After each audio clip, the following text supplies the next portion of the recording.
जमीन से 480 फीट ऊंचे 4500 साल पुराने इस पिरामिड के अंदर ऐसा क्या था जिसको सिर्फ देखने के लिए रिसर्चर्स ने एक रोबोटिक कैमरा पिरामिड के अंदर भेजा। एक जगह पर आकर रोबोटिक कैमरा रुक गया क्योंकि अब उसके सामने पत्थर का एक स्लैब था। रिसर्चर्स का मानना था कि इस स्लैब के पीछे जरूर कोई ऐसा राज छिपा है जो पिछले 4500 सालों से दफन है। ये राज इनको हर कीमत पर जानना था, इसलिए उन्होंने रोबोट के आगे एक ड्रिल मशीन लगाई जिसने उस पत्थर के स्लैब में बारीक छेद कर दिया। अब इस छेद के अंदर एक कैमरा भेजा गया जिसने स्लैब के उस पार ऐसा मंजर देखा जो पिछले 4500 सालों से किसी ने भी नहीं देखा था। दोस्तों, इजिप्ट में टोटल 138 ऊंचे पिरामिड्स मौजूद हैं, जिन्होंने पिछले हजारों सालों से दर्जनों अर्थक्वेक और कई खतरनाक तूफान का सामना किया, लेकिन मजाल है इनमें से कोई एक भी इधर से उधर हुआ हो। इनमें से सबसे ऊंचा और बड़ा pyramid the great pyramid of Giza कहलाता है और इस पिरामिड की बेस का एरिया 13 एकड़ है। यानी इस पिरामिड्स के अंदर हैरत अंगेज तौर पर 1-2 नहीं बल्कि पूरी 9 फुटबॉल फील्ड आराम से फिट आ सकती है।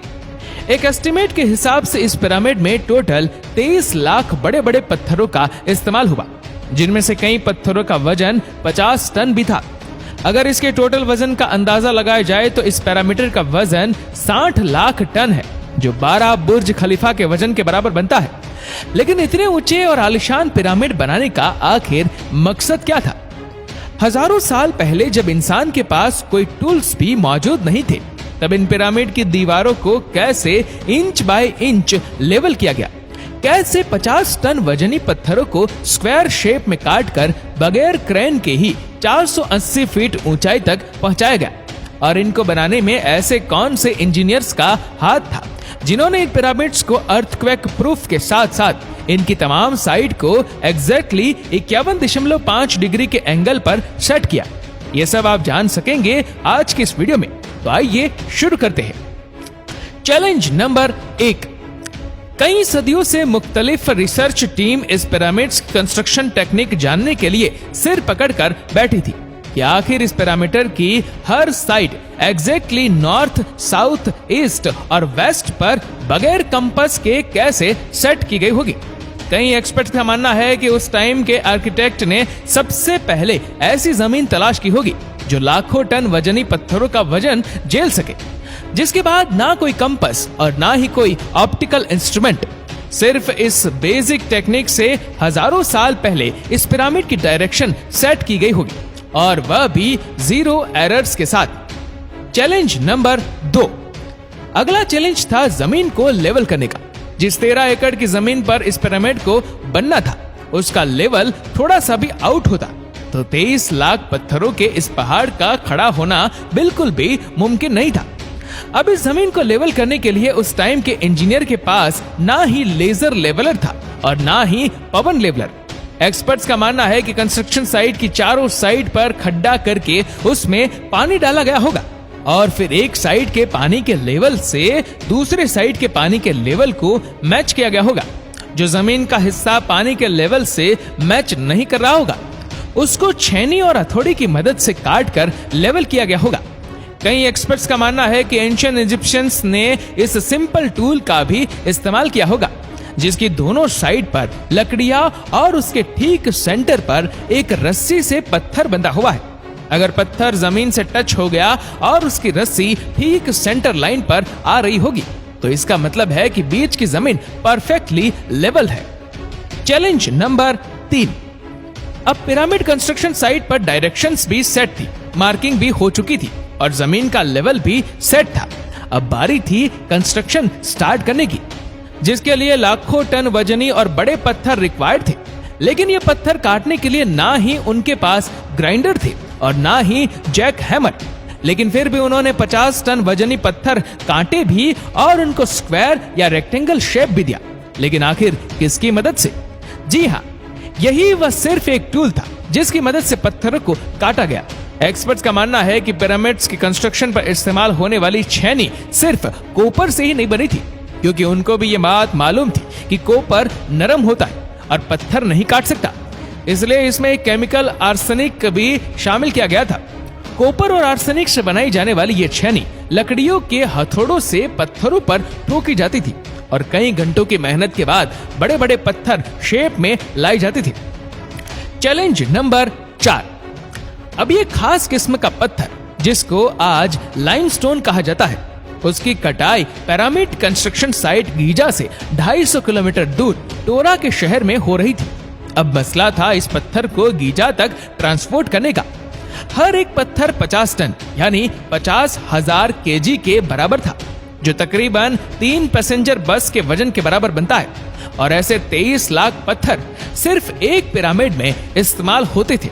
इतना ज्यादा वजन ट्रांसपोर्ट करने के लिए ना ही उस दौर में कोई जानवर काम आ सकता था और ना ही उनके पास ट्रक मौजूद थे।